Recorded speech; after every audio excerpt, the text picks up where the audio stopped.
I want to talk about love, and it's kind of a self-love episode. But it's like better than that. You know what I mean? I've been thinking a lot about recovery, and because ultimately that's all we've been doing, right? This whole new self, the last probably all of season 5 for sure, at least in this space, my corner of the internet, has been about like rebuilding systems and rebuilding ourselves and new timelines and all these things that we speak about. And I'm like, I haven't talked once about love, and not romantic love, but meaning like so much of recovery needs more love. Like, I know maybe that sounds like stupid, or you're like, oh yeah, no duh. But I just was thinking about that of like, I realized I haven't spoken a lot about sobriety on the podcast in a really long time because, in January, it'll be 8 years for me. Hold the applause. And, I don't really think about drinking. I don't, like unless I'm at like a wedding or something where it's like, yeah, it'd be nice to, forget my name too. That'd be great. But other than that, like, I don't really think about it. I don't think about the need to escape. I've created a life that I love, that I want to be present for. And, one that almost feels like I love it so much that then I go the opposite way where I'm like, I just love my life so much and I want like more of it and I want to be present for it. Then I get almost overwhelmed by it. But so much of this nervous system healing that I know I've been doing, and by proxy, I know you all have been doing, and these lessons and things that we've been talking about, we've really been in this process of recovery, because it's not about becoming a new self. Most of this is just uncovering who we were always meant to be, who we showed up on the planet to be, what we decided that we wanted to do, all of these things. And through, at least I know for me, I am so guilty of not offering that love to myself that I do to others. Like, it's even a little uncomfortable. Like when I heard this message and I was like, you have to talk about love. Because we talk about how hard it is. We talk about building confidence. We talk about all these daily practices and the moon and like all of these things. And I don't infuse enough love into my life. And I don't infuse enough love of self. And I have felt so much overwhelm, as I know so many of you have, about the world at large. And that there's more and more atrocities, injustices, and these patterns of the collective of she doesn't know the word, toxicity, she knows the word, that we have experienced over and over and over again. And every generation has just gotten a different flavor of toxic, and we're feeling it where it's like we are all evolving enough. We are all waking up enough that it's like, enough is enough. And I struggle with how to combat that and how to take care of myself while it feels almost selfish. And I know so many of you feel that way of like, I know, but all these other people are suffering. And of course there's actual, actions and things like that we can take. And that's an episode for a different day. But I think one of the most foolproof ways, the most indestructible way of multiplying what it is that we want to see in the world is by giving it back to ourselves. And I know I'm not alone in knowing that I don't love myself nearly enough. And not in that like self-love girly, like, and I'm here for it. I mean, anybody that's, you want to buy merch that's like, rest more, babe. Like I'm here for it. It's the message that I want out there. So any way that we have to popularize it, like I'm on fucking board. But there's so much more that I'm seeing, and it's just it is the movie Idiocracy at this point, which if you haven't watched it, go back and watch it.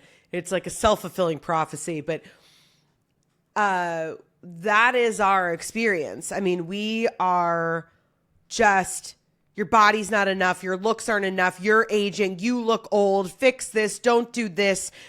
Do this. Take care of this. Fix that. Like, there's no room for like, or maybe you're already doing a really fucking good job. And I feel that so deeply that it makes me emotional. And I just knew that is weighing so heavy on my heart. And if it's real for me, I know it's real for you. And I feel like if there's any job that I have, it's to be an obedient channel. And that for me means hearing the message and delivering it. Because it's not enough for it to ring true for me. And I think that's true of all of us, but certainly that's what I've stepped into of like, if I hear the call, then I ring the bell. It's that simple. It's not me going, well, it's not in fashion or it's not cool or people aren't going to get it. Doesn't matter. Okay. The canary has come out of the coal mine. Do your job, just do your job. And I just feel that so much of like, we have law and then we're becoming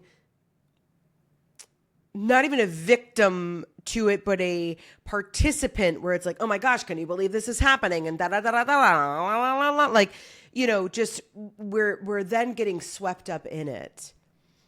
And I'm certainly not of like, love is all you need. Like, no, there's a fucking lot more than that, but I think it's a good start. And I think that we could all afford to imbue more of that into all of the cracks and spaces of our lives. Like I just kept saying I kept seeing our lives as a mosaic. That what you've built up until this point, it was almost like you picked it up and threw it on the ground. And we've kind of been going through, like I said last week, with like a tweezer or fine tooth comb and picking up like, what do we want? And what is the essence of what we're trying to do? But, even with moving on and creating a new life, it's, or just in making the one you have now better. Like I even want to be conscious of that I'm not like every day you can be getting better and keep healing and keep doing more and keep. Like I don't want to be that either. And there is a difference. I definitely know that I've experienced that and can feel that in my own life. But when you start to look at these, let's go with the mosaic metaphor. She loves a metaphor. Does she not? She's winking at the camera in case you're not watching this on YouTube, which by the way, if you haven't, can I encourage you, pop over to YouTube, like and subscribe. Okay. Watch me over there.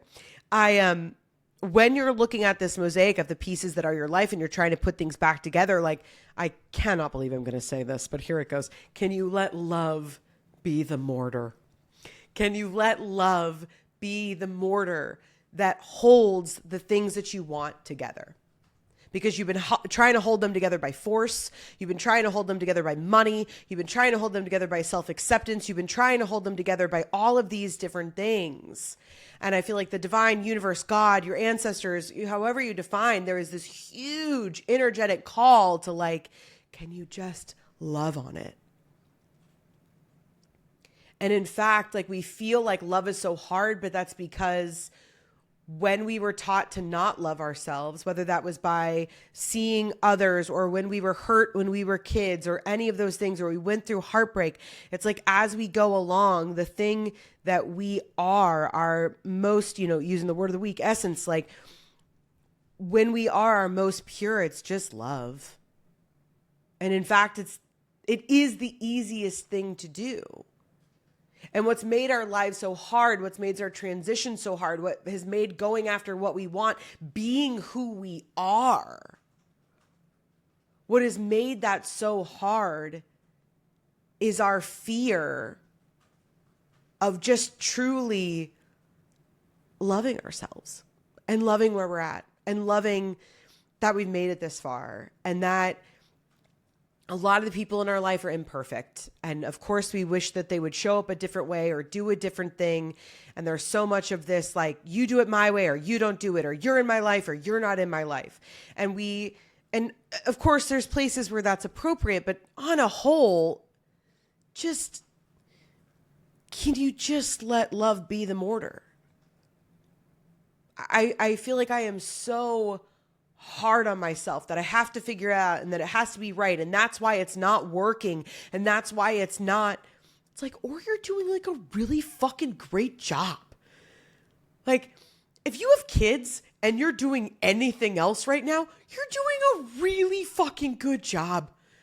If you're getting out of debt and you're doing anything else, you're doing a really fucking good job. If you're taking care of somebody who's not well or they're aging or whatever else and you're doing anything else, you're doing a really fucking good job. And it makes me so emotional to think about just all of the lack of love in our life. And I know that love doesn't change policy. And I know that love doesn't, I understand all of that, but it's going to make changing it a lot fucking easier. It's going to make marching a whole lot fucking easier. It's going to make uncomfortable conversations with people a whole lot fucking easier. You know, there's just so much of that is missing. And it starts with us. I mean, I really feel like, I was going to say we're the ones that are guilty, but I don't want to make it about like guilt because we're all just out here fucking trying our best. You know what I mean? So let's take it easy. But it just feels like the hardest but most simple anecdote. Like the thing that we need the most, the medicine that we truly need is just more love. Like, I know for sure if I was kinder to myself, if I acknowledged like, wow, in this recovery process, you have done such an amazing job of like, you know, you guys know I've been sharing about like my panic attacks and changing over my nervous system. And I know that it's the closer and closer I get to my truth, the scarier and scarier it is because my body doesn't feel safe. I spent, you know, almost 40 years. I mean, I'll be 40 next May. So let's call it that I was probably pure up until about 10 years old. Okay. So let's call it 25. Okay. Let's call it a quarter. Let's say it's 25 years of don't say that, don't be weird, don't do this, don't do that. Oh, they did this, internalize. And I think I'm going to fix it in a month. Be proud of yourself for being willing to want to do things differently. Love on yourself for the fact that you believe in yourself enough, you love yourself enough to go, I know I can do this a different way. You know, we've developed this idea of being in competition with ourselves that like all we've done is put ourselves in competition. And we know that you can't hate your body into a new one. You can't hate your job into finding the dream that you want. You know, you can't hate your way in from a marriage that feels like it's failing into a successful one. And love is not easy. Because it is the easiest thing to do, but it feels conflicting. Because also to love something, a lot of the times it's like, I think about how challenging sometimes it is to love my husband. While the love is there, but it's like participating in that and choosing love. Above what I'm like, oh, that's fucking irritating. You could probably not do that. I'd love you more, right? Like as though I'm a walk in the park. But whatever those things are. So that's all I have for you today. It feels so raw and beautiful that I'm really going to trust that this is going to hit you, like just kind of like hit you like a ton of bricks and really bring you back into your body. But I would love if you were like, Rachel, I am seeking something to do because I'm the type of person I am and I need something. Of making that list. Where do you need to pour this love mortar? Okay. She said it. Where do you need more of that? Is it in your daily talk? Is it in your work? Is it in your meal planning? Is it in your, looping thoughts? Like really getting clear on where you need more love.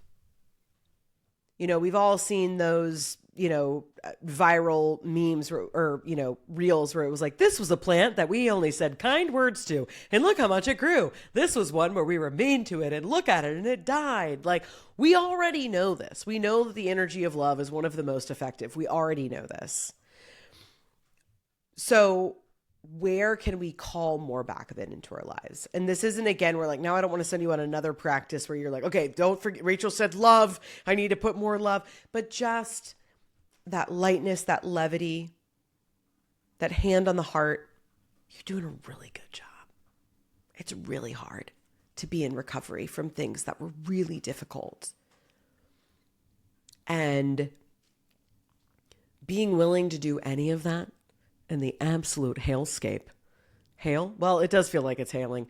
The hailscape, we'll stick with it. That is 2025. I mean, again, hats off to you, baby. So let love be the mortar. And just try that on. Because I also know a lot about heart coherence, and I feel like the more the current of love also feels like how do I want to describe this? Like there's almost like an undulation, but it's something that feels warm, it feels protective, but it is momentum. But there's a softness to it. And that softness, again, when you're putting that mortar into the other things in your life, again, with everything else we've been talking about over the last couple of weeks, when that momentum picks up, when that abundance picks up, when our collective picks up chaos, when it's already chaotic, but like, as we're moving through these things, when you have that da-dum, da-dum, da-dum, that energy, that frequency of love, it's going to ground these things. Remember last week we talked about, lean back, be in that frequency, be grounded, be embodied.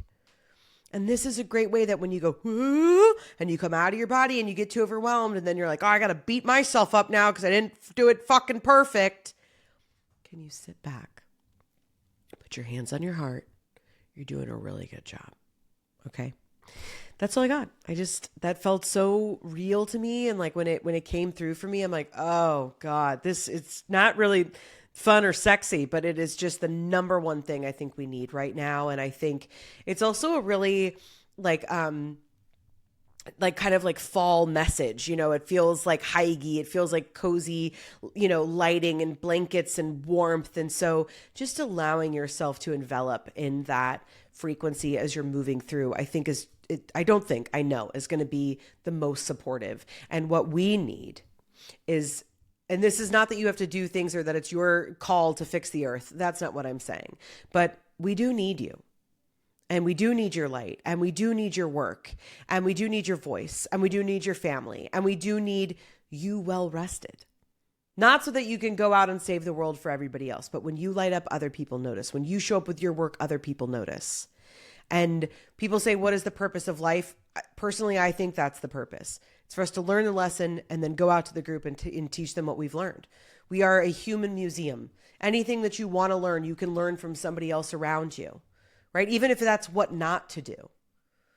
So I want you in a place and in a frequency where you feel rooted and you feel safe enough to go out and show other people what you've learned and help make this world a better place. I'm not going to play We Are the World, but I'll tell you what, I thought about it. Okay, that is my message for this week. I love you so, so much. Oh, I can feel you. We're all holding hands right now. Can you feel it? We're at camp. We're holding hands. I'm going to let go now, but I'm so grateful that you're here. Please tell a friend about this podcast. Please post about this podcast. I know we're also over social media, but could you tell a friend? Could you leave a review? This undulation of this frequency can only go as far as all of you help me. This is not just me. This is all of us. So please, this is me making the ask. Okay. So help a girl out. All right. I love you so much. Be well. I will be here next week. As always, tune out, tune in. Love you, mean it.